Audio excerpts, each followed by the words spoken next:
Hello అండి. Welcome back to our channel. రవికి, శృతికి పెళ్లి చేసిన ప్రభావతి, చెంప పగలగొట్టిన సత్యం. ఏం జరిగిందో తెలుసుకోవాలనుకుంటే ఎవరైనా చివరకు స్కిప్ చేయకుండా చూడండి ఫ్రెండ్స్. గుండె నిండా గుడి గంటలు రేపు ఎపిసోడ్ చాలా చాలా ఇంట్రెస్టింగ్గా ఉంటుంది. కొత్తగా ఛానల్ చూసినట్లయితే సబ్స్క్రైబ్ చేసుకొని సపోర్ట్ చేయండి. ఇక రవి రవి శృతి ఇద్దరు ప్రేమించుకుంటూ ఉంటారు కదా. ఈ విషయం తెలిసి సురేంద్ర అయితే శృతికి ఇంకొక సంబంధం ఖాయం చేసుకొని వస్తాడు. ఇక శృతి అయితే ఇంటికి వెళ్ళగానే డాడ్ నాకెందుకు ఈ సంబంధం ఖాయం చేశారు, నాకు అసలు అబ్బాయిని పెళ్లి చేసుకోవడం ఇష్టం లేదు, వాడిని చూస్తున్నారు కదా ఎంత మూర్ఖంగా ఉన్నారో, ఫ్యామిలీ అంతా రౌడీ ఫ్యామిలీలాగా అనిపిస్తుంది, నేను ఈ పెళ్లి చేసుకోను అని చెప్పేసి అంటూ ఉంటుంది శృతి. ఇక వాళ్ళ అమ్మ అయితే నీకు ఏం చేయాలో ఏది చేయకూడదో మాకు బాగా తెలుసు శృతి, నీ మంచి కోరుకునే వాళ్ళం, నువ్వు అబ్బాయిని పెళ్లి చేసుకుంటే హ్యాపీగా ఉంటావు అని చెప్పేసి అనగానే నేను ఎవరిని పెళ్లి చేసుకోవాలో ఎవరిని పెళ్లి చేసుకోకూడదో చూడడానికి మీరెవరు అని చెప్పేసి అనేసరికి ఏంటి మేమెవరమా అంటే మేము లేకుండానే నువ్వు ఇంతవరకు పెద్దయ్యావా, ఈ స్టేజ్కి వచ్చావా చెప్పు శృతి, మేము లేకుండానే నువ్వు ఈ స్టేజ్కి వచ్చావా, ఇప్పుడు మమ్మల్ని ఎవరు అంటున్నావు అని చెప్పేసి అంటూ ఉంటుంది.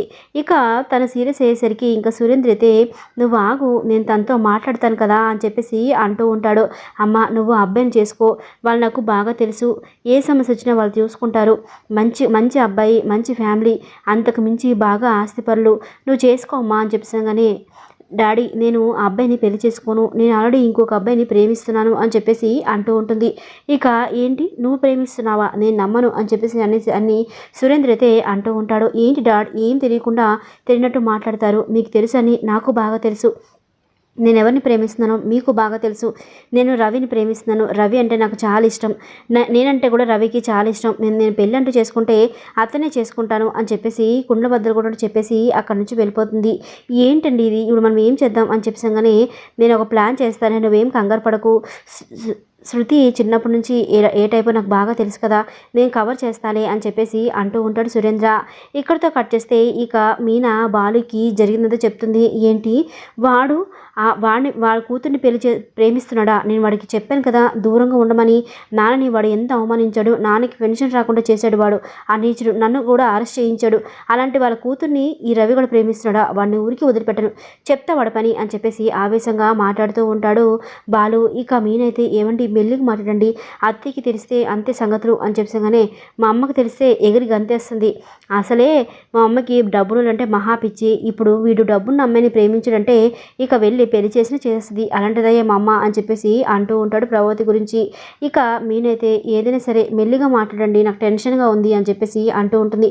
ఇదంతా కాదు మీనా, పద మనం ముందు హోటల్కి వెళ్దాం అని చెప్పేసి రెస్టారెంట్కి వెళ్తాడు.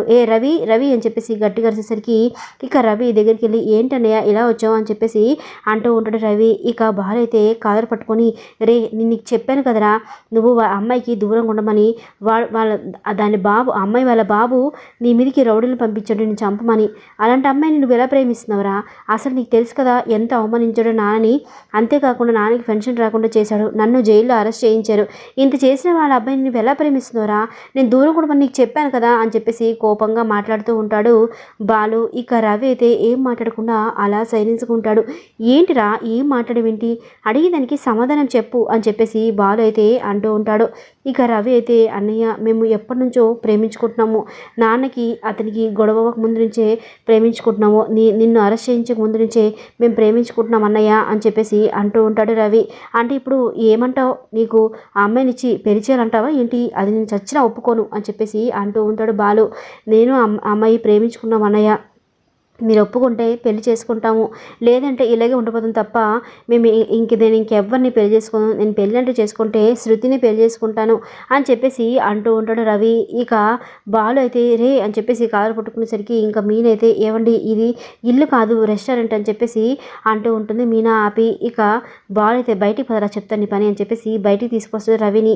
నీకు అసలు బుద్ధి ఉందా, ఈ విషయం నాకు తెలిస్తే నాన్న ఎంత బాధపడతారు, ఒక్కసారి ఆలోచించు, అసలే నాన్న నా పెళ్ళి జరిగింది, మనోజ్ కూడా పెళ్ళిలో జరిగిందని చెప్పి నీ పెళ్లి మీద చాలా ఆశలు పెట్టుకున్నారు, నీ పెళ్ళి బాగా చేయాలని కళ్ళారా చూడాలని చెప్పి చాలా సంతోషపడుతున్నారు, ఇప్పుడు నువ్వు ఇలా అంటే ఇంకా నాన్న ఎంత బాధపడతారో ఒక్కసారి ఆలోచించు అని చెప్పేసి బాలు అయితే అంటూ ఉంటాడు. ఇక రవి అయితే సైలెంట్గా ఉండేసరికి చెప్తాను నీ పని ఏం చేయాలో నాకు బాగా తెలుసు అని చెప్పేసి అక్కడి నుంచి వెళ్ళిపోతారు మీనా అలాగే బాలు.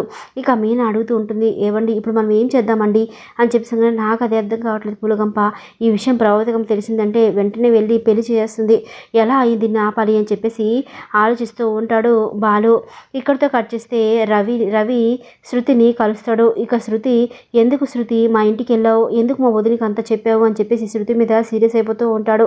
ఇక రవి అలాగనేసరికి శృతి అయితే, మరి ఏం చేయమంటావు, నీకెలాగో ధైర్యం లేదు, కనీసం నాకనే ధైర్యం ఉండాలి కదా, ఇలా అయితే మనం దూరం అయిపోతావు, నేను ఇంకొక అబ్బాయిని పెళ్లి చేసుకొని నువ్వు ఇంకొక అమ్మాయిని పెళ్లి చేసుకొని బాధపడే కన్నా ఇలాగ చావడం బెటర్ రవి, నీకెలాగో ధైర్యం లేదు, నువ్వు వెళ్ళి చెప్తావా మీ అమ్మకి, నేనే వచ్చి మాట్లాడమంటావా మీ అమ్మ నాన్నతో అని చెప్పేసి శృతి అయితే అంటూ ఉంటుంది. ఇక రవి అయితే, నాకు టెన్షన్గా ఉంది, ఇప్పుడు ఈ విషయం అన్నీకి తెలిసిపోయింది, వాడు ఏం చేస్తాడో ఏంటో అని భయంగా ఉంది అని చెప్పేసి అంటూ ఉంటాడు రవి. ఇక తెలిసిపోయింది కదా, కొత్తలో ఇలాగే గొడవ చేస్తారు, తర్వాత వాళ్ళే ఒప్పుకుంటారులే అని చెప్పేసి అంటూ ఉంటుంది శృతి. అప్పుడే కామాక్షి అలాగే ప్రభావతి వాళ్ళిద్దరిని చూస్తాడు. ఏంటి ఈ అమ్మాయి మొన్న మీనా ఫ్రెండ్ అని చెప్పి ఇంటికి వచ్చింది కదా, ఇప్పుడేంటి రవితో కనిపించింది అని చెప్పేసి చూస్తూ ఉంటుంది. ఇంకా కామాక్షి, నేను మొన్న చూశానులే రవితో ఈ అమ్మాయిని అని చెప్పేసి అంటూ ఉంటుంది. అవునా అని చెప్పేసి నాకెందుకో రవి ఆ అమ్మాయి ఇద్దరు ప్రేమించుకుంటున్నారేమో అనిపిస్తుంది అని చెప్పేసి చూస్తుంటేనే బాగా డబ్బులాగా ఉన్న అమ్మాయిలాగా ఉంది అని చెప్పేసి ప్రభావతి చూస్తూ ఉంటుంది. ఇక నువ్వు ఇవన్నీ పక్కన పెట్టు, ముందు ఎవరో ఏంటో కనుక్కో వెళ్ళు అని చెప్పేసి కామాక్షి చెప్పేసరికి దగ్గరికి అవుతుంది ప్రభావతి.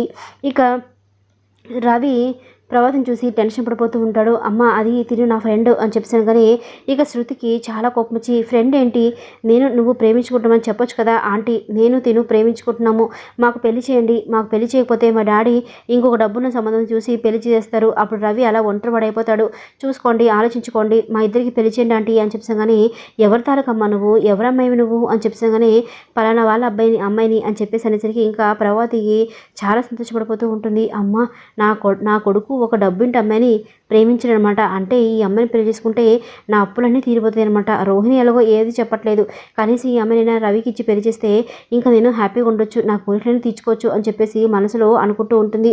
ఆంటీ మాకు పెళ్లి చేయండి ఆంటీ, లేదంటే మా డాడీ ఆ అబ్బాయికి ఇచ్చి పెళ్లి చేస్తాడు అని చెప్పాను. కానీ ఇక రవి, నువ్వు అమ్మాయిని ప్రేమిస్తున్నావా చెప్పరా అని చెప్పేసి అడుగుతూ ఉంటుంది. ఇక రవి అయితే, అవునమ్మా నేను అలాగే ప్రవతి పెళ్లి చేసుకుంటున్నాం, కానీ అన్నయ్య ఒప్పుకోవడం లేదు అని చెప్పేసి. కానీ వాడంటూ ఒప్పుకునేది, వాడికి మీకు మంచి సమయం దొరికింది, మంచి అమ్మాయి దొరికిందని వాడికి కుళ్ళు, మీ ఇద్దరు పిల్లలు ఇప్పుడే నేను చేస్తాను పదండి అని చెప్పేసి ఇద్దరిని గుడికి తీసుకెళ్ళిపోతుంది ప్రభావతి. ఇంకా కామాక్షి అయితే, వదిన ఆగు వదిన, ఈ విషయం ఇంట్లో తెలిస్తే నిన్ను ఊరికే వదిలిపెట్టరు, మళ్ళీ గొడవలు అయిపోతాయి అని చెప్పేసి అంటూ ఉండగా, ఎవరే గొడవలు పడేది నాతోని, వాళ్ళిద్దరు ఒకరినొకరు ప్రేమించుకుంటే పెళ్లి చేస్తే తప్పేంటి అని చెప్పేసి గుడికి తీసుకెళ్ళి వాళ్ళిద్దరికీ పెళ్లి చేస్తుంది.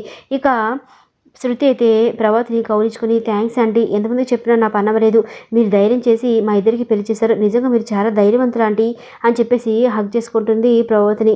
ఇక ప్రభావతి ఇద్దరిని ఆశీర్వదించక, పదండి మన ఇంటికి వెళ్ళిపోదాం అని చెప్పేసి ఇంటికి తీసుకెళ్తుంది. ఇంకా ఇంట్లో వాళ్ళిద్దరిని చూసి ఒక్కసారిగా అందరూ షాక్ అయిపోతారు. ఇక ప్రభావతి దగ్గరికి వెళ్ళి, ప్రభా నువ్వేం చేసావు అని చెప్పేసి అడుగుతూ ఉంటాడు. ఏవండి, మన రవి ఈ అమ్మాయి ప్రేమించుకుంటున్నారంటండి, వీళ్ళిద్దరూ ఒకరినొకరు వదిలిపెట్టి ఉండలేరంట, అందుకే వాళ్ళిద్దరికి పెళ్లి చేశాను అని చెప్పేసి అంటూ ఉంటుంది ప్రభావతి. ఈ అమ్మాయి ఎవరో కాదండి, బిజినెస్ మ్యాగ్నెట్ సురేంద్ర వాళ్ళ అమ్మాయి అని చెప్పేసరికి ఒక్కసారిగా షాక్ అయిపోతాడు సత్యం. ఎంత పని చేసావు ప్రభా నువ్వు, అసలు వీళ్ళ నాన్న అసలు మంచి వాళ్ళే కాదు, నా నుంచి పెన్షన్ లాక్కున్నాడు, బాలుని అరెస్ట్ చేయించాడు అని చెప్పేసి కోపంగా ప్రభావతి చంప పాల్గొడతాడు సత్యం. రాబోయే ఎపిసోడ్ ఇలాగ ఉండబోతుంది ఫ్రెండ్స్. వీడియోస్ ఖచ్చితంగా లైక్ చేసి సబ్స్క్రైబ్ చేసుకోండి ఫ్రెండ్స్.